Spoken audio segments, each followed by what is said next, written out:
Welcome to lecture number 6 of the chapter bills of exchange. हमारा topic है आज का डिसऑनर ऑफ बिल।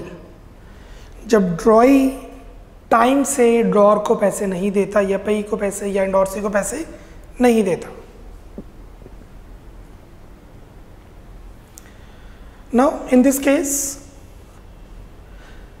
ये एंट्री समझने से पहले हम एक रिबेट का कंसेप्ट करते हैं जो पहले पेंडिंग है हमारा। अगर ड्रॉई टाइम से पहले पहुंच के पेमेंट कर दे तो ड्रॉअर के पास अगर बिल है, अगर बिल रिटेन्ड है तो उसके पास ऑप्शन है कि वो कुछ डिस्काउंट दे सकता है, कंसेशन दे सकता है। Question number 12 on 1 September 17 Blue sold goods to White. आप सोच रहे होंगे हमने ये क्वेश्चन किया हुआ है, बट ये क्वेश्चन हमने ड्रॉअर की बुक्स में किया, ड्रॉई की बुक्स में नहीं किया। तो यही क्वेश्चन अब हम ड्रॉई की बुक्स में बनाएंगे। हम वाइट की बुक्स बना रहे हैं, वाइट ने ब्लू से गुड्स खरीदे। Blue draw bills of exchange for the amounts on White, 3 महीने का बिल बनाया, bills payable. The bill was accepted by White, bill accept किया गया। On 4 November the payment of bill was made at a rebate. Pass journal entries in the books of both parties. हम Blue की books बना चुके हैं, अब हम White की बुक्स बनाएंगे। Question number 12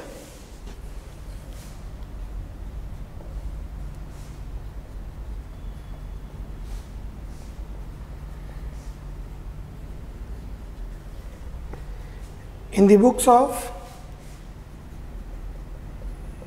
white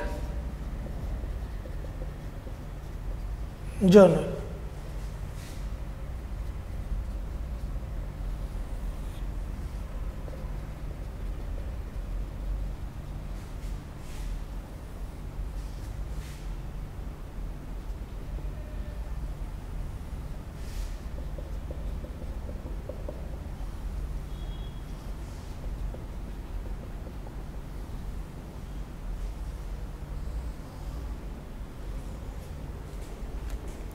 first September 17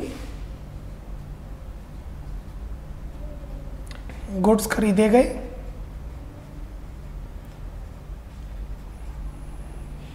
purchases account debit to, और हमने गुड्स खरीदे हैं ब्लू से।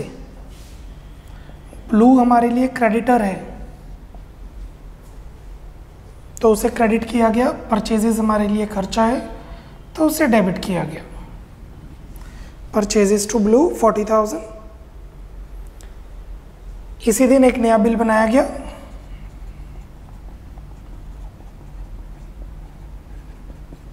ब्लूज अकाउंट डेबिट टू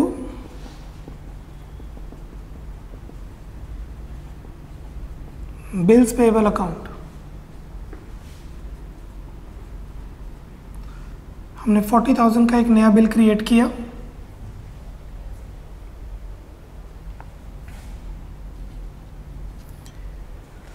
जब बिल एक्सेप्ट किया, उसने बिल अपने पास रख लिया ब्लू ने। पैसे मैंने देने थे 3 मंथ्स के बाद, आफ्टर 3 मंथ्स।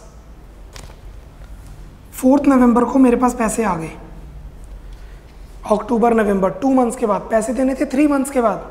2 मंथ्स के बाद मेरे पास पैसे आ गए। मैं ब्लू के पास जाऊंगा, आई एम वाइट, मैं ब्लू के पास जाऊंगा और बोलूँगा आप मेरे से जल्दी पैसे ले लीजिए और मुझे कुछ डिस्काउंट दे दीजिए, जिसे हम कैश डिस्काउंट भी कह देते हैं ना। बिल्स पेएबल टू कैश, और उसने एक्सेप्ट कर लिया। बिल्स पेएबल के सामने 40,000 कैश हम कंप्यूट करेंगे।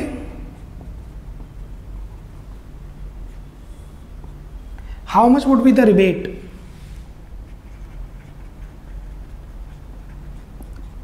Rebate on bill would be 40,000 का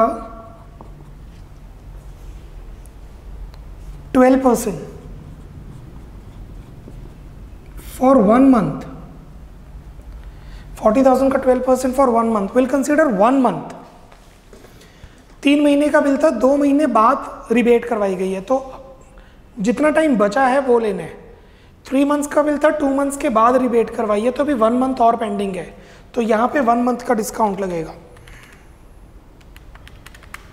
400,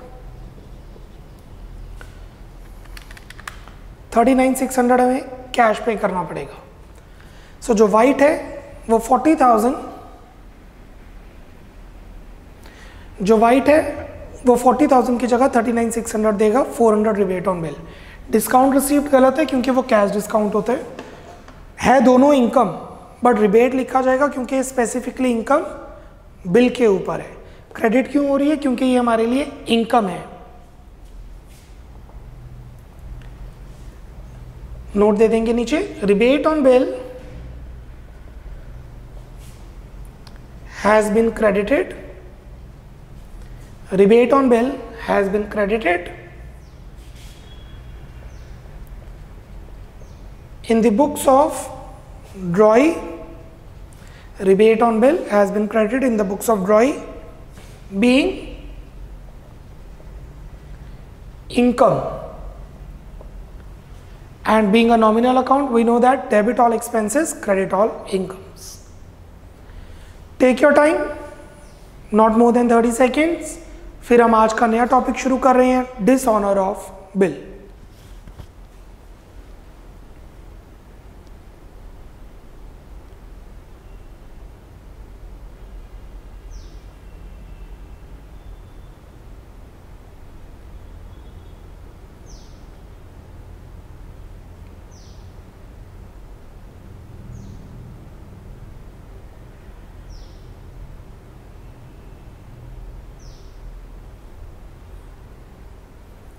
Okay, now the new topic, dishonor of bill.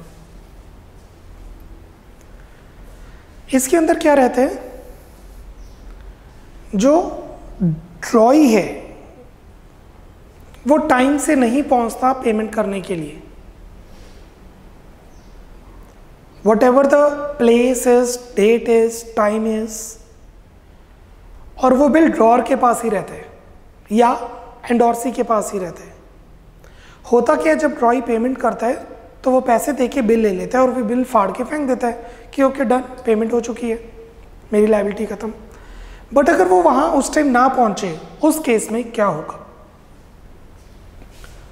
Dishonour of bill. लिखिए, when the bill is not met on date, when the bill is not met on date, maturity date की बात हो रही है, when the bill is not met on maturity date or date, then the bill is said to be dishonored. The bill is said to be dishonored. Full stop. तो हम कहेंगे bill dishonour हो गया। ऐसा भी हो सकता है कि ड्रॉअर को पहले ही 2 दिन पहले बता दे कि मेरे पास पैसे नहीं है, मैं अभी पैसे नहीं दे सकता, मुझे थोड़ा टाइम और चाहिए। वो आगे का टॉपिक है, रिन्यूअल ऑफ बिल। तो उस केस में क्या किया जाएगा? ये जर्नल एंट्रीज रहेंगी। लिखिए, following is the accounting treatment in the books of drawer. Following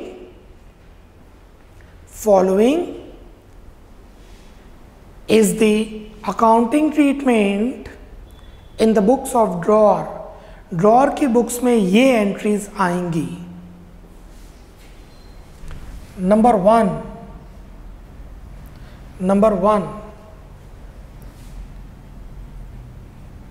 retained bill. अगर रिटेन्ड बिल डिसऑनर हो तो क्या जर्नल एंट्री बनेगी?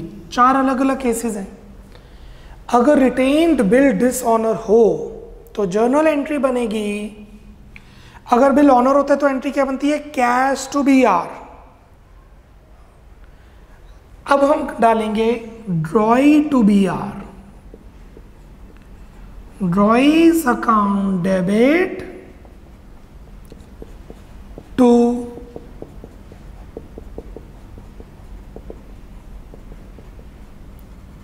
Bills receivable account. Drawee debit क्यों हो रहा है? क्योंकि मैंने आपसे पैसे लेने हैं, आपका बिल डिसऑनर हो गया, आपने मुझे फीस चेक के थ्रू दी और चेक डिसऑनर हो गया, तो अब मैं आपको डेबिट करूंगा क्योंकि मुझे अब दोबारा आपसे पैसे लेने हैं। और बी आर क्रेडिट क्यों हो गया? क्योंकि उसकी वैल्यू नलीफाई हो गई है, वॉइड एंड नल, फिनिश। कई बार मैं बिल को प्रोटेस्ट भी कर सकता हूँ, नोटिफाई भी कर सकता हूँ। जो स्टैम्प पेपर्स बनाते हैं ना, एफिडेविट्स, मैं उनके पास जाऊंगा और बोलूंगा देखो टाइम निकल चुका है, बिल डिसऑनर हो गया है। वो उसके ऊपर अपनी स्टैंप लगा देंगे कि मुझे नोटिफाई हो गया कि बिल डिसऑनर हो गया, गवर्नमेंट के नोटिस में आ गया है। ये तब होता है जब केस करना हो। टू, कैश, जो 100-200 रुपया पड़ गया नोटिस करवाने के लिए, इसे नोटिंग चार्जेस कहते हैं। बीइंग बिल डिसऑनर्ड,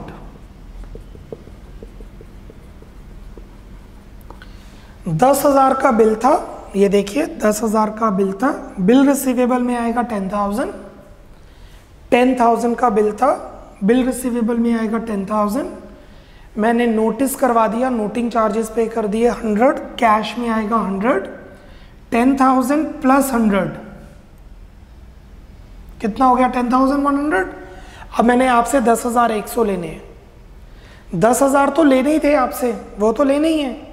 100 मैं एक्स्ट्रा लूंगा क्योंकि नोटिंग चार्जेस पड़ गए।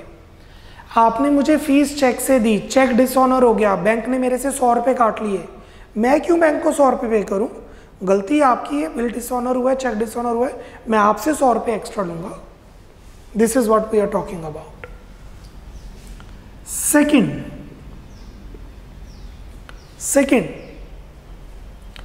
Discounted bill.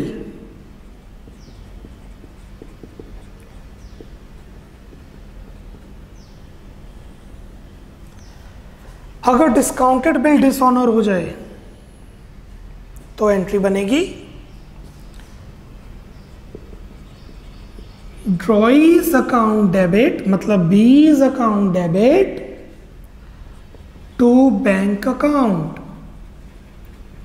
बैंक वाले मेरे अकाउंट से पैसे काट लेंगे, बीइंग बिल डिसऑनर्ड। बैंक वाले आपको तो जानते नहीं, मैंने आपसे पैसे लेने थे, मैं बैंक के पास गया, बैंक से पैसे ले लिए, उसको बिल दिया, बोला 3 महीने बाद आप बैंक को पैसे दे देंगे। अब हुआ क्या? आपने टाइम से पैसे नहीं दिए तो बैंक वाले मेरे अकाउंट से पैसे काट लेंगे, क्योंकि बैंक वाले आपको नहीं जानते। ड्रॉई टू बैंक, और वो नोटिंग भी करवा सकते हैं, नोटिंग चार्जेस भी पे कर सकते हैं इसके लिए। तो जो नोटिंग चार्जेस पे होंगे वो इसी में ऐड हो जाएंगे।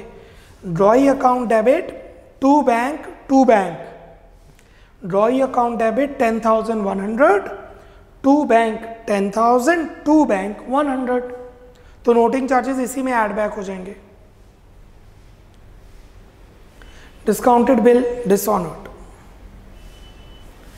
थर्ड, नोटिंग चार्जेस पे करना ऑप्शन होता है, हम नोट करवाना चाहते हैं या नहीं। Third point, endorsed bill.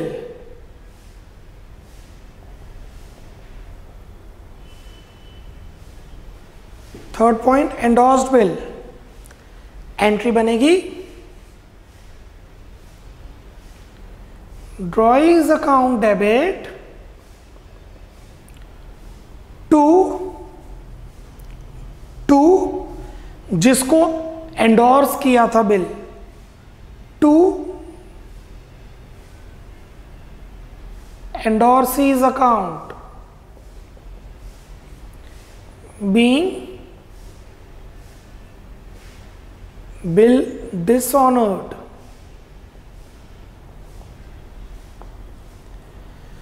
ड्रॉई debit क्यों हो रहा है? क्योंकि हमने उससे पैसे लेने हैं। एंडोर्सी क्रेडिट क्यों हो रहा है? क्योंकि हमने उसे पैसे देने हैं।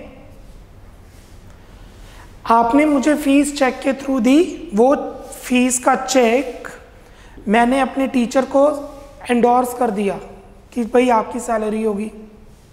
आपने मुझे 10,000 का चेक दिया, वही 10,000 का चेक मैंने आगे एंडोर्स कर दिया। अब वो चेक डिसऑनर हो गया, तो वो टीचर ने आपसे पैसे नहीं लेने, वो टीचर ने मुझसे पैसे लेने और मैंने आपसे पैसे लेने हैं। तो मैं आपको डेबिट करूंगा क्योंकि आप मेरे डेटर हो गए, टीचर को क्रेडिट करूंगा क्योंकि वो मेरी क्रेडिटर होगी 10,000। बट अगर वो टीचर नोटिंग करवा दे कि ये चेक डिसऑनर हो गया 100 रुपये, एक्स्ट्रा पड़ जाए 200 रुपये, तो यहाँ 10,200 हो जाएगा। क्यों? मैंने उस टीचर को 10,200 देने हैं और आपसे 10,200 लेने हैं। 10,200 आप टीचर को देने हैं क्रेडिटर और आपसे लेने हैं debtor. Fourth bill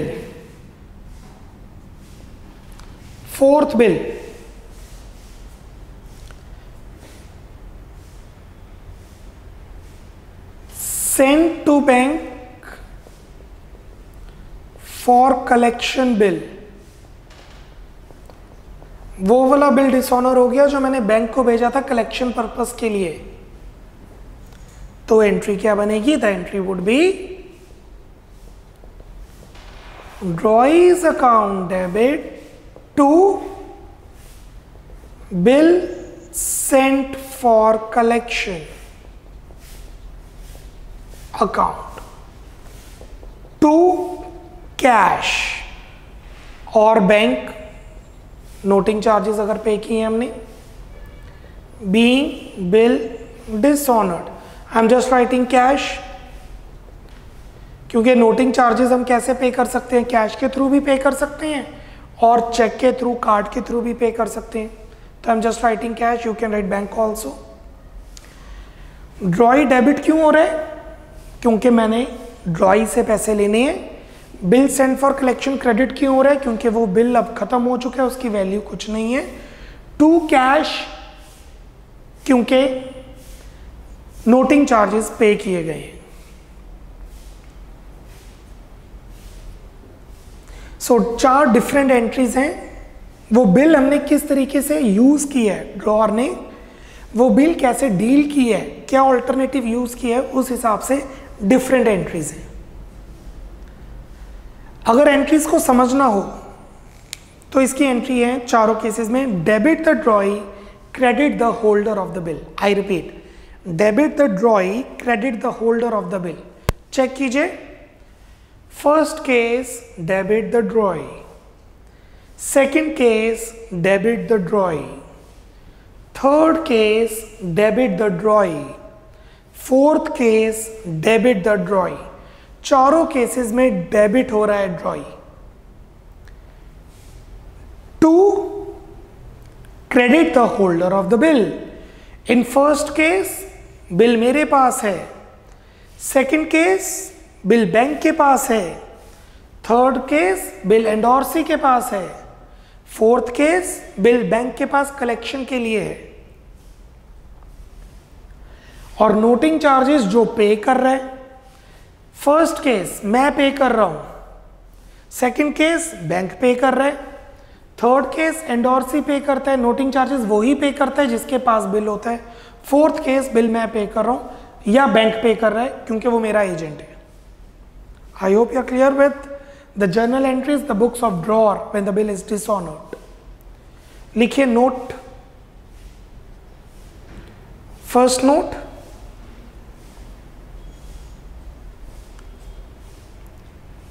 bill can be protest या नोटिंग चार्जेस डिसऑनर्ड बिल। लिखिए first, dishonoured bill can be noted, underline can, choice है। Dishonoured bill can be noted and hence noting charges is optional।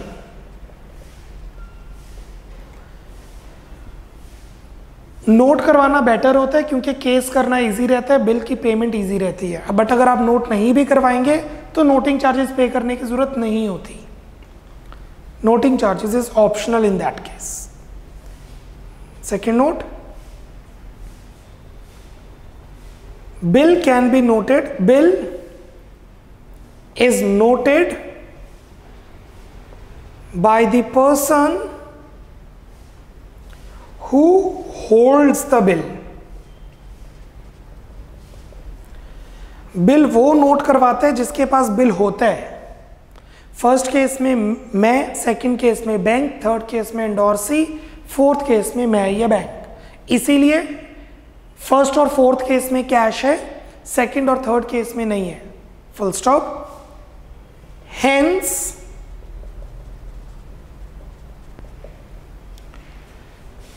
Payment of noting charges in cash is recorded in case 1 and 4th. Hence, payment of noting charges in cash is recorded in case 1 and 4. क्योंकि bill मेरे पास था, ये मेरे bank के पास था, इसीलिए हमने record किए नोटिंग चार्जेस। सेकंड और फोर्थ में एडजस्ट किए हैं, ऐड किए हैं, एंडोर्स की अमाउंट में और ड्रॉइंग बैंक की अमाउंट में। Full stop. दस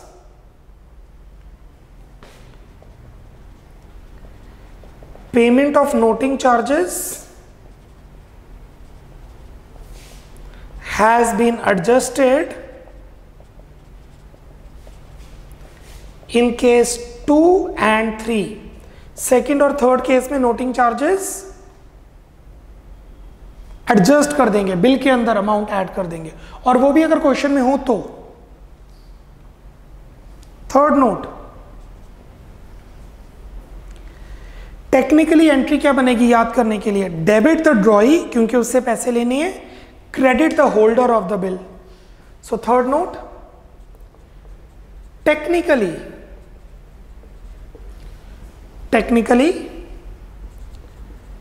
drawer records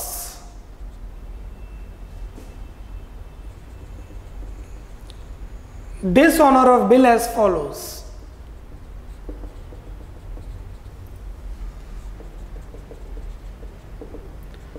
Debit the drawee, क्योंकि उससे पैसे लेने हैं, as पैसे लेने हैं, बहुत दिनों बाद हिंदी लिखी है, as पैसे लेने हैं। Debit the drawee, credit the holder of bill. ड्रॉई को डेबिट कर रहे हैं क्योंकि उससे पैसे लेने हैं, वो मेरा डेटर बन गया, और होल्डर को क्रेडिट कर रहे हैं। कैसे? BR कैंसल हो गया, बैंक ने पैसे कट कर लिए, एंडोर्सी को पैसे देने हैं, और कलेक्शन कैंसिल हो गई। I hope you got it. 4 cases हैं। Debit the drawee, credit the holder of the bill. ये रूल याद रखेंगे जिससे आपको चारों एंट्रीज बन जाएंगी। Drawee account debit to BR, drawee account debit to bank, drawee account debit to endorsee, drawee account debit to bill sent for collection. Drawee debit हो रहा है क्योंकि पैसे लेने हैं, BR कैंसिल हो रहा है फर्स्ट केस में, बैंक ने पैसे काट लिए मेरे अकाउंट से, एंडोर्सी को हमने पैसे देने हैं, कलेक्शन कैंसिल हो गई। कूल। ये थी journal entries in the books of drawer. What about the books of drawee? लिखिए, following journal is passed in case of dishonor in the books of ड्रॉई। ड्रॉई क्या जर्नल एंट्री डालेगा जब बिल डिसऑनर हो जाएगा? पेमेंट करने की एंट्री क्या होती है? Bills payable to cash. Payment करने की एंट्री क्या होती है? Bills payable to cash. तो इसमें एंट्री बन जाएगी bills payable account debit to cash की जगह टू ड्रॉअर, क्योंकि ड्रॉअर को पैसे देने हैं। नोटिंग चार्जेस डेबिट हो जाएगा, क्योंकि ये नॉमिनल अकाउंट है, ये उसके लिए खर्चा है। Being bill dishonoured, bills payable debit होगा बिकॉज कैंसल हो गया बिल। नोटिंग चार्जेस डेबिट होंगे क्योंकि ड्रॉई के लिए खर्चा पड़ गया। नॉमिनल अकाउंट ये पर्सनल खर्चा है उसका, उसकी जेब से खर्चा जाएगा। टू ड्रॉर उसने पैसे देने हैं। 10,000 का बिल था, 100 रुपये नोटिंग चार्जेस पड़ गए। 10,000 प्लस 100 और अब उसने ड्रॉर को 10,100 देने हैं। 10,000 का बिल था, 100 rupees noting charges and he has to pay 10,100 to drawer. Note दे देंगे, bills payable has been debited as bill being cancelled। अब ये बिल की वैल्यू खत्म हो चुकी है, इसलिए बिल्स पेएबल को डेबिट किया गया है। जैसे पेमेंट करते थे तो एंट्री बनती थी bills payable to cash. Noting charges has been debited being expense for drawee. Drawee के लिए खर्चा है, इसलिए नोटिंग चार्जेस को हम डेबिट करेंगे।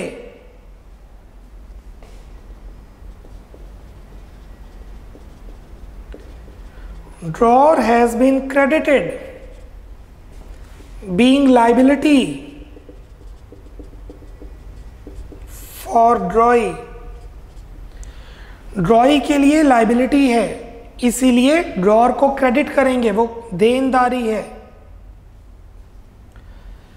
और चारों का ऑप्शंस में यही एंट्री आएगी, क्योंकि जैसे पहले आपको पता है ड्रॉर ने बिल रिटेन किया, डिस्काउंट करवाया, कलेक्शन के लिए भेजा या एंडोर्स किया। ड्रॉई को सपना थोड़ा आएगा कि उसने क्या एंट्री डालनी है। ड्रॉई तो यही एंट्री डालेगा अपनी बुक्स में, चारों ऑप्शंस में। उसे कोई फर्क नहीं पड़ता बिल में क्या ऑप्शन यूज किया गया, ड्रॉर ने कौन सा ऑप्शन ऑल्टरनेटिव यूज किया।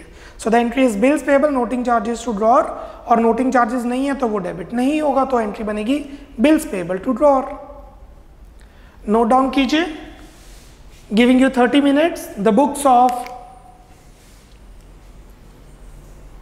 ड्रॉई। Speed up 30 minutes, 30 seconds, sorry. Complete the books of drawing.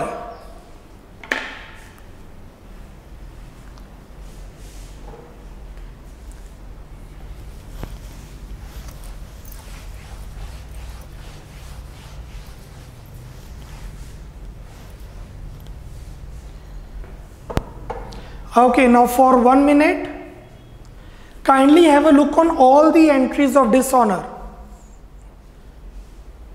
अपनी स्क्रीन पे फोकस कीजिए या फिर अपनी कॉपी पे फोकस कीजिए फॉर कंप्लीट 1 मिनट। सभी एंट्रीज को रिवाइज कीजिए। There are 5 entries. The 4 entries in the books of drawer, if number 1 the bill has been retained, drawee's account debit to BR। If the bill has been discounted, drawee's account debit to bank. If the bill has been endorsed, drawings account debit to endorsee. If the bill has been sent for collection, drawings account debit to bill sent for collection. So technically the entry is debit the drawee, credit the holder of the bill. अगर bill noted करवाया गया है तो noting charges को credit करेंगे। अगर हमने पे किया तो केस 1 और 4 में टू कैश आएगा, पर केस 2 और केस 3 में एडजस्ट हो जाएगा। ड्रॉई को कोई फर्क नहीं पड़ता कि बिल के साथ क्या हो रहा है, तो वो तो डिसऑनर की एंट्री डालेगा bills payable to drawer. Bills payable debit क्योंकि बिल कैंसिल हो गया, ड्रॉर क्रेडिट क्योंकि उसने पैसे देने हैं, और नोटिंग चार्जेस अगर बिल नोटेड हो तो नोटिंग चार्जेस को डेबिट किया जाएगा। क्वेश्चन नंबर 14, डिसऑनर का कंसेप्ट हम समझ चुके हैं, अब इसके क्वेश्चंस की तरफ मूव कर रहे हैं। Question number 14, A sold goods worth 20,000 to B ए ने 20,000 के गुड्स बी को बेचे, तो ए हो गया ड्रॉर, बी हो गया drawee, and drew a bills of exchange for 3 months. The bill was accepted by B, B ने बिल एक्सेप्ट किया. On due date the bill was dishonoured and A paid 100 as noting charges. Due date पे वो bill dishonour हो गया और ए ने वो bill notary public में जाके प्रोटेस्ट कर दिया, नोट करवा दिया 100 रुपये में. पास journal entries in the books of both the parties. In the books of A,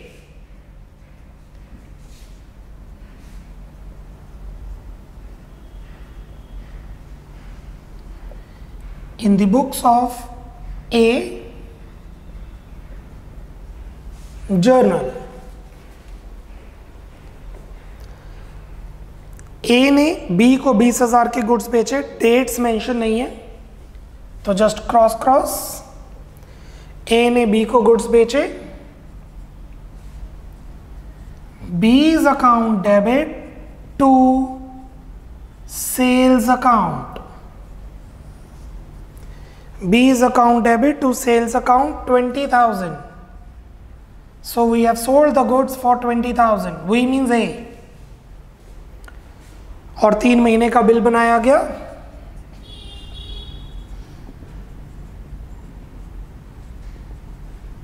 Bills receivable account debit to B's account 20,000. 3 months plus 3 days के बाद, डेट मेंशन नहीं है. बिल डिसऑनर हो गया तो डिसऑनर की एंट्री बनेगी. ये बिल हमने अपने पास रखे, कुछ मेंशन नहीं है, डिस्काउंट करवाया, एंडोर्स किया कि कलेक्शन के लिए भेजा तो अपने पास था. बिल डिसऑनर हो गया तो what would be the entry? Debit the ड्रॉई, credit the holder of the bill and we are the holder.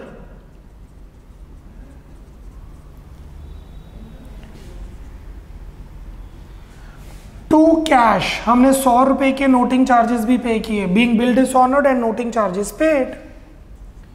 BR में 20,000 का बिल था, 100 रुपए के नोटिंग चार्जेस, कैश में नोटिंग चार्जेस, और बी में 20,100. सो 20,000 का बिल, 100 का कैश, 20,100 का B. Now in the books of B,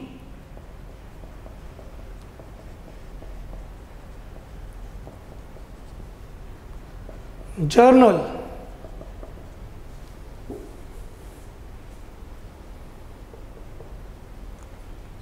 B ने गुड्स खरीदे, एंट्री बनेगी purchases account debit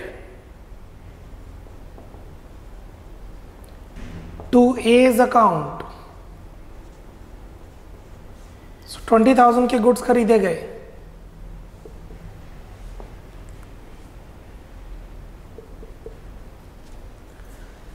bill sign किया गया, A's account debit to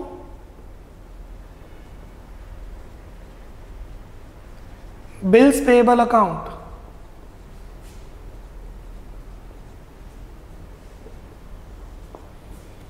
bill sign किया गया, A's account debit to bills payable account. और जब पेमेंट की जाएगी तो एंट्री बनेगी bills payable to cash. Payment की जाएगी तो एंट्री बनेगी bills payable to cash, but इस केस में पेमेंट नहीं हुई, बिल डिसऑनर हुआ है तो एंट्री बनेगी bills payable account debit 20,000, noting charges account debit. ये इसके लिए नॉमिनल अकाउंट है, खर्चा पड़ गया 100. 2, इसने अब किसको पैसे देने हैं? ए को. To A's account 20,100. तो अगर आप ध्यान देंगे ए की बुक्स में बी डेबिट है, मतलब ए के लिए बी डेटर है, ए के लिए बी बैलेंस शीट में एसेट साइड आएगा, और उसी टाइम बी के लिए एक क्रेडिटर है, उसने 20,100 उसको देने हैं, बैलेंस शीट में लायबिलिटी में आएगा. Complete the sum, then will move to the next question.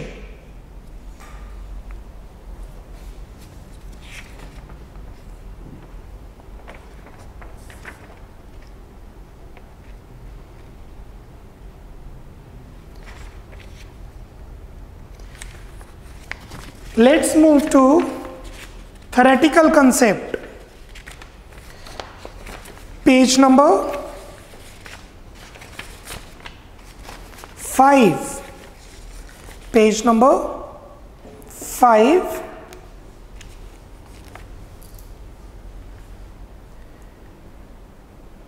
Number 8 and number 9 दो टर्म्स हम समझने जा रहे हैं, number 8 and number 9. 8 dishonour of bill. Dishonour क्या होता है जो हमने आज किया. मैच्योरिटी डेट पे जब ड्रॉई ड्रॉर को पैसे नहीं देता. Dishonour of the bill means the non payment of the bill when it is presented for payment. जब पेमेंट के टाइम पे बिल प्रेजेंट किया गया, उस डेट और उस टाइम पे वो पर्सन नहीं पहुंचता जिसने पैसे देने हैं, the bill being dishonoured. 9th, what is noting and what is protesting. ये जो नोटिंग चार्जेस है, ये नोटिंग क्या होती है, प्रोटेस्ट करना क्या होता है. If a bill is dishonoured, अगर बिल डिसऑनर हो जाए, the drawer may approach the court.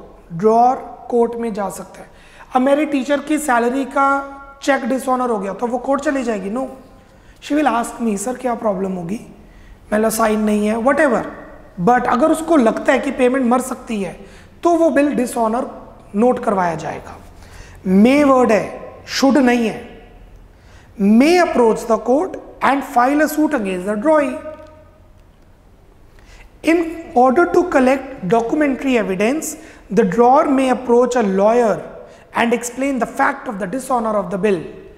जैसे 13 जनवरी को या 15 जनवरी को बिल डिसऑनर हो गया, टाइम था सुबह 10 बजे, 4 बज गए, अभी तक हुआ नहीं, पेमेंट नहीं हुई, तो ड्रॉर क्या करेगा, नोटिंग करवाएगा लॉयर के पास जाके, जहां स्टैम्प पेपर्स मिलते हैं कि देखो टाइम निकल चुके हैं, वो डॉक्यूमेंट्री एविडेंस लेके. The lawyer will take the bill to the drawee and ask for the payment. If the drawee does not make the payment, the lawyer will note the statement of the drawee and get the statement signed by him. तो lawyer उस पर sign कर देगा कि okay, no payment is made. Phone नहीं उठाया, time खत्म हो चुका है, बल्कि 3 ग्रेस डेज भी मिल चुके थे. The lawyer will then put his signature. The statement noted by the lawyer will be the documentary evidence for the dishonor of the bill. तो इससे पता लग जाएगा कि डिसऑनर हो चुका है बिल और वो नोट भी करवा दिया गया है. Writing of this statement by the lawyer is known as noting of the bill. Statement को नोट करना इतना लंबा चौड़ा काम नहीं है, वो बिल के ऊपर ही नोट करके अपनी स्टैंप लगा के साइन कर देते हैं. The lawyer performing this work of noting the bill is called notary public. You know the notary public, her area में एक नोटरी पब्लिक होता है. This is what they mean. And the amount paid by the drawer of the notary public is called noting charges. और ये वो noting charges होते हैं जो खर्चा पड़ता है, 100 रुपये, 200 रुपये. A notary public is an official appointed by the government. After recording a note of dishonor on the dishonored bill, the notary public issues a certificate to this effect which is called a protest. अगर bill के ऊपर वो stamp लगा दी जाए तो उसे protest कहते हैं कि बिल को प्रोटेस्ट कर दिया गया है, कैंसिल कर दिया गया है, बट हमारी बुक्स में अब इससे पैसे लेने हैं. A protest is a certificate issued by the notary public attesting that the bill has been dishonored. I think I'm clear with this. और ये डिसऑनर के बाद नोटिंग और प्रोटेस्टिंग ऑप्शनल है. फुल स्टॉप के आगे लिखिए. It is important to note that, please लिखिए नोटिंग एंड प्रोटेस्टिंग के आगे लास्ट में. It is important to note that noting of a bill is optional in nature. Noting of a bill is optional in nature, but should be preferred.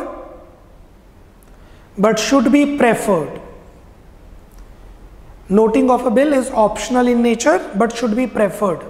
है तो optional but prefer किया जाता है कि होना चाहिए ऐसा. रीजन, केस करना इजी रहता है, और अगर अमाउंट छोटी है या पता है कि पैसे नहीं मरेंगे तो नोट मत करवाइए. We are done with the concept of dishonour of bill. Concept हो गया, कंटेंट नहीं. कंटेंट कल करेंगे. मींस इसके क्वेश्चंस की प्रैक्टिस लेक्चर नंबर 7 में कंटिन्यू की जाएगी।